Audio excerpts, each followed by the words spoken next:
хийгдсэн. Одоо гарахад бэлэн болсон байна. Одоо бадуун цараа дээр очоод 2 цаг болсон юм.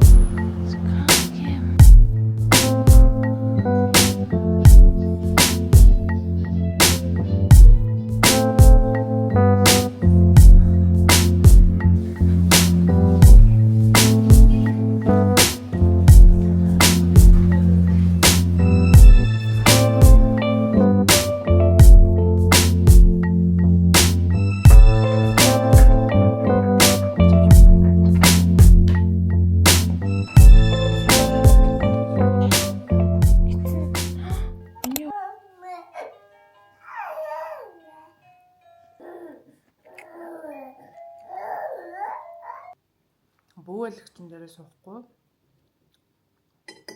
Ахвал бат гэсэн учраас ингэ сууж байна. Юу гэж одоо арай болоогүй дээ. Их болоогүй дээ.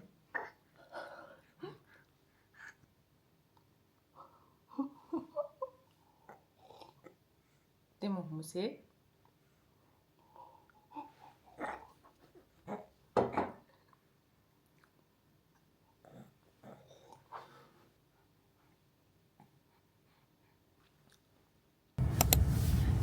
бацгаана. Хүй. Ямар амар өөртөө итгэлтэй байв би. Ирээсээ гараад явж байна. Өнөөдөр хүүдээ авах ёстой нэлээд юм байгаа. Тэрийг амжуулахад гарч ийн. Өвөө юм гэдэг явуулсан. Кринж энэ. Бид хоёр ер нь нөгөө хүүтний үед бол ертөөсөө гэрээс гараагүй.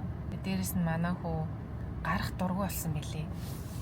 Амар өмнө чинь гараал нөгөө тэрэгэн дээр унтчихдаг байсан чинь тийм хайр байхаа байсан билий. Одоо л ертөөсөө тэрэгэн дээр ингээл юм гайхаж байгаа л гадаа ертөөсөө удах юм бол уйлаад тэгээ унтна гэсэн ойлголт болсон байна. Сая хүүтний үед бол бид хоёр өртөөсөө гарсангүй. Тэгээд би голт нь л нэг имлэг орох гэж гарсан. Тэр үед бол үнэхээр хөтөн байсан. Одоо сайхан дулаахан байна.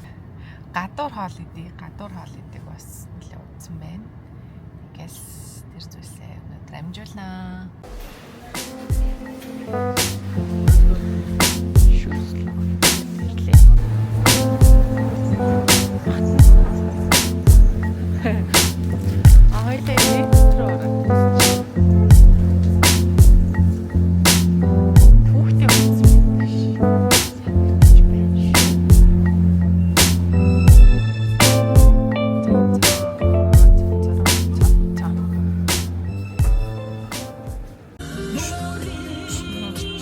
Ийм дуу сонсдог болсон байна.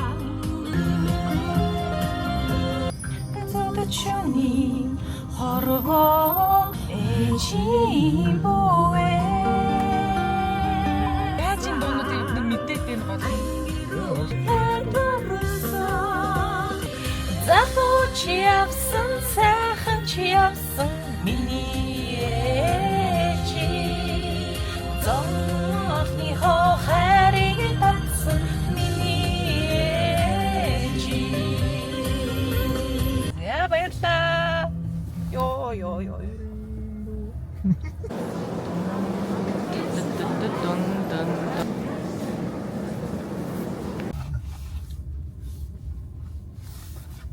Амсч үзнэ. Төгчөрсөн учраас энэ пудингийг ихлээд амсч үзье. Халбан ямар хөөрх юм. Ийм халбантай юм.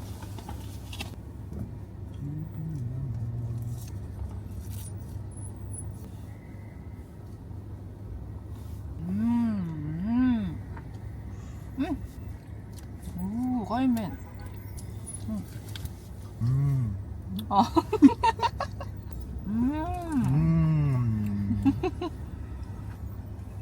Них зүү газар нэгцэн бэ шүү. За би энэ пудингт болвол 10-аас 8 үнэлгээ өглөө. Гоё та.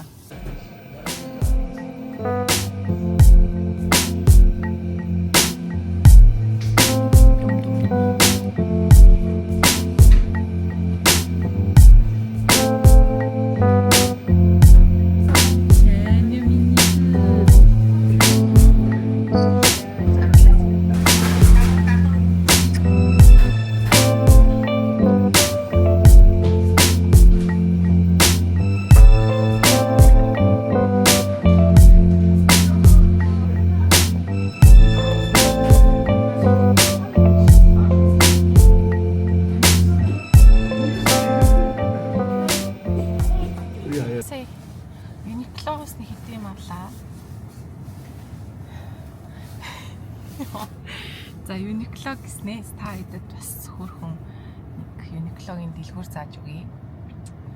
Амар хөөрхөн сонголттой ирдэг. Хөдөлгөгч нь бас амар хөөрхөн. Тэгээд энэ Цэнгэлдэх хотхны 212 дугаар байранд нэг давхартан байдаг. Uniqlo-гийн дэлгүүр ээ амар хөөрхөн. Яг загварлаг юмд оруулж ирдэг. Баашаа. Зя өрөмөнд хүүгээ унтуулчаад гараад ирлээ. Тэгээ өдөр авсан нөгөө энэ баск чизкейк идэх чинь тийгээ жоохон чичээд ичи гэж бодлоо. Энэ бас амар гоё юмтай юм билээ. Тэр пудингээсээ илүү гоё. Энэ угаасаа баск гэдэг нөгөө дотроо амар гоё зөөлхөн. Тэгээд энэ чизкейк бол бүр үнэхээр гоё юмтай юм билээ. Шүү, ийм артын нэг давхарт зард юм билээ. Би юу яасан? Хүү дээрээ sleep training хийж эхэлсэн. За sleep training дээр бол амар янз бүрийн үзэл бодолтой хүмүүс амар их байдаг. Тэгээ миний хувьд бол sleep training-ийг айгуу судалсан. Тэгээд хүмүүсийн ер нь дийлэнх ойлголт миний ч ихсэн бас судлаагүй байхдаа ойлгочихсан ойлголт болохоор нөгөө тий уйлуулаад ганцаар ингээд унтуулах тий өрөөнд нь ганцаар ингэ уйлуулаад уйлж аал ядраад унтуулах гэдэг ийм ойлголттой хүмүүс байсан. Дээрээс нь би ч өөрөө тийм ойлголттой байсан. Тэгээ судлаад үзэхэд яг гол зорилго нь юу юм бэ гэхээр одоо манай үчин 4 сар хүрч байгаа тий. Тэгэхээр энэ 4 сар гэдэг үе нь болохоор амар том нойрны одоо мөчлөг нь ирж байгаа буюу sleep regression гэж ярьдаг тий. Sleep regression бол амар олон үеүүдэд тохиодог. Гэхдээ хамгийн том нь болохоор энэ 4 сартаагийнх нь. За sleep regression гэдэг нь болохоор ямар нэгэн байдлаар өсөлтийн одоо үе явагдаж байгаа те. Ямар нэгэн байдлаар шинэ юм сурж байгаа иймэрхүү үедээ sleep regression явагдаж болно. Гэхдээ 4 сарынх нь болохоор sleep regression нь одоо нэрэн унталтаасаа том шиг унтаж одоо эхэлж байгаа буюу өдөр болон шөнийхаа ялгааг олгож эхэлж байгаа хамгийн чухал үе гэж ярьд юм байна. За энэ үед хүүхэд маш их сэрдэг те өдрийн унтлах нь богиносдог ийм болдго юм байна. Тэгэхээр энэ үед л эцэг эхчүүд амар сайн хичээх хэрэгтэй. Өдөр шөнийн ялгааг амар сайн ойлгох хэрэгтэй юм чухал үе юм байна. Тэгээ энэ чухал үед sleep training хийчих юм бол яваандаас одоо юу гэдэг дараашаа sleep regression арай хөнгөн байх бас боломжтой. За sleep regression хийгдэж байна гэдэг чинь хүүхдийн тий нойр бол багасж байна л гэсэн үг. Байн сэрээд байна тий. Тэгээд заавал мөмө идэж унтах, эсвэл заавал суух цаг нь болоог байхад суух ч юм уу тий. Иймэрхүү юмнууд аяг гарч байгаа учраас sleep training хийх гэдгийг одоо зөвөр судлаад үзэх юм бол sleep training хийх гол зорилго маань им sleep cycle буюу одоо нойрны циклүүдийг хооронд нь холбож сурах ийм зорилттой юм байна. Тэгэхээр том хүн болохоор одоо яг нойрныхаа циклүүдийг бол амар сайн холбдог. Бид нар өөрсдөө шүн мэдэхгүй ч гэсэн айгүй хөрвөөдөг шүү дээ. Тэр болгонд бид нар ингээд нойрны циклүүдэд холбож идэг. За хүүхдийн болохоор нойрны цикл 30 минутаас 60 минут байт юм байна. Тэнгүүд хүүхэд ер нь одоо байн сэрнэ гэдэг чинь цикл болгондоо тий дуусаад сэрээд эргээд циклээ холбож чаддаг юм байна. Тэгэхээр хүүхдийн хувьд sleep training нь болохоор өөрийгөө тайвшруулж сурах ийм зорилттой тренинг юм байна. Тэгээд өөрийгөө тайвшруулна гэдэг нь уйлаад тий дуусах, ядраад унтах биш. Одоо тайвшрах ямар арга байна те өөрийгөө тайвшруулад унтахыг хэлээд байгаа гэсэн. Тэгэхээр энийг сургахын тулд тэгээ нөгөө надаас хамааралтай биш, эсвэл тэгээ мөмнөөс хамааралтай биш байлгах гэж байгаа ийм гол зорилттой байна. Тэгээд маш олон арга методууд байдаг sleep training-ийн. Миний хэрэгжилж байгаа нь болохоор Ferber method гэдэг Google дээр үзвэл байгаа. Энэ болохоор интервалаар орж одоо шалгадаг гэсэн үг тий. Яг тодорхой хэмжээнд бол өөр нь байлгана. Гэхдээ одоо юу гэдгийг уйлаад ядартал нь биш. Одоо юу гэдгийг 3 минут шалгах, 5 минут шалгах гэдэг ч юм иймэрхүү байдлаар явдаг. За бид хоёр л тэгтээ sleep training-ийг хийгээд яг 5 дахь хоног дээрээ явж гин. Одоогоор бол дайггүй шүнс ирэхгүй бол биш. Тэгээд гэхдээ орой унтлага бол харьцангуй өмнөхөө бодвол ганц 2 цагаар бол удааширсан биш. Одоо 3 цаг унтдаг байсан бол 4-5 цаг унтдаг болж гин. Тэмдээд шүн бол өлсөө цэрнэ. Тэр бол ойлгомжтой.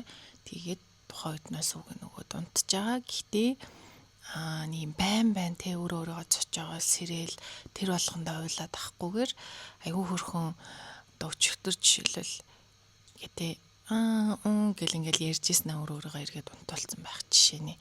Тэгтээ хамгийн гол нь энийг хийхин тулд нөгөө оройны одоо рутин амар сайн байх ёстой. Рутин нь яг нэг хэвийн нэг ижил байх ёстой юм билэ. Тэгэхээр яг нөгөө цагаан чимээ ашиглаад улаан гэрэл асаагаад тэ сүүгийн нөгөөд ингээ бүх юмны дараалал яг адилхан. Ийм байдлаар хүүхэд яг окей би нөгөө удаан унтлах руу орж эхэлж шүү гэдэг мессеж авдаг. Тэгээд өөрөө яж гэсэн бэлдэж эхэлдэг гэсэн. Тэгэхээр sleep training бол яг одоогийн байдлаар дайггүй. Ер нь бол 14 хоногийн хугацаанд тууштай явж иж бид хоёр бүр гоё үр дүнгээ ол харах бах. Гэхдээ одоогийн үед бол би маш happy байна. Манай хүү бол бас хөөрхөн унтж байгаа. Тэгээ гол зорилго нь миний хувьд бас орон дээр нь унтуулж сурах байсан. Орон дээр нь унтуулна гэдэг маань тустай өргөнд биш шүү. Яг хажуудаа орон дээр. Би болохоор өмнө яг өөрийнхөө орон дээр даав ээж голд унтахаар манай хүүхд амар агаар болоцолтой талууцаадсан байхгүй. Тэгээд одоо өөрийнхөө орон дээр бол аяг хөөрхөн бас унтаж тасж явах шиг байна. За тэгээд бид хоёр одоо 7 хоногийн дараа дахиад вакцинд орно. Тэр үед яг юу болохыг бас мэдэхгүй байна. Өөрчлөгдөж магадгүй. Гэхдээ яг энэ үед бол амар сайн тисээд энэ 4 сарынхан sleep regression-ыг дуусгачих юм бол бид хоёр цаашдаа бол бас илүү гоё уучрал авчих واخа гэж бодож байна. Тэгээ сүүлийн үеийн сонирч ингээл иймэрхүү л байна. Бид хоёр нэг sleep training хийж эхэлсэн. Тэгээд Singles Inferno үзсэн.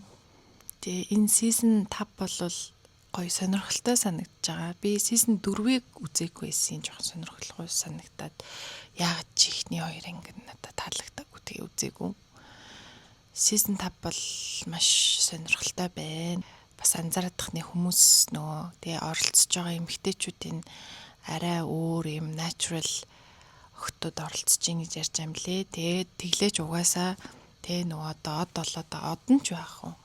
Хүмүүсийн амар анхаарлыг татаад байгаа нөгөө чой марису жугаасаа тэ ямар ч хагалгаа энэ төр хийлгээгүй амар natural бүр будаг мудаггүй яваад байгаа шүү дээ. Тэгээд гоё санагдаж байгаа. Гоё сонирхолтой. Минасуйг болохоор угаасаа яг нэг юм шинэлэг байдлаар оруулсан юм шиг санагдсан. Хүмүүсийн яг угаасаа дургуг хүргэж гоё талцуулах те зарим хүмүүс болохоор ядгийн дейтинг шоу юм чи угаасаа юм байх хэрэгтэй гэдэг ч юм уу. Нөгөө хүмүүс нь болохоор нөгөө минжийг спортлол те. Гэтэ би бол ялчгүй минжийг спортлж байгаа. Чой минасу бол анх орж ирэхдээ вау гэмээрсэн. Угаасаа л те тэр нөгөө панелистүүд ярьж байгаагаар энэ өстө од болно гэсэн. Од болж байгаа. Гэтэ нэг тэр анх төрсөн сэтгэлдлээсээ болоо шал өөр байсан. Гэтэ сонирхолтой. Чой минасуг бол зүгээр үзээд байгаа гол нь. Тэгээ миний хувьд бол гэхдээ хамгийн таалагдж байгаа нь бол Ким Гоён. Ямар юм одоо чой минасугаас бол шал өөр байгаа байхгүй. Гэхдээ драмагүй мөртлөө бас 3 залуу гэлөө хойноос ингээд скүүлгээд байгаа нэг хөөрхөн. За залуучууд дундаас болвол тэгэхгүй яг залуучууд дундаас бол яг одоогийн байдлаар л нөгөө Шин Хён уу. Тэгээ манай нөгөө бак залуу байна да. Тэр л хамгийн таалагдж байгаа. Хөрхөн нэг охиныхаа араас гоёны араас угаасаа гүгээд байгаа шүү дээ. Хөрхөн нэг юм бакин мөртлөө амар ичимхий байгаад байгаа нь амар хөрхөн санагдсан. За нэг тиймэрхүү тэгээд season 5 бол таалагдж байна. Тэгээд Тэгтээ яаж ч байсан те манай Жинён season 2-ын одоо панелист тусдан залуу бол хинж гүцэхгүй. Угаасаа. За нэг тиймэрхүү сонио ачинтэй тэгээд энэ random vlog-ыг маань үзсэнд баярлалаа. Дараагийн бичлэгээр эргээд уулзцгаая. Баяртай.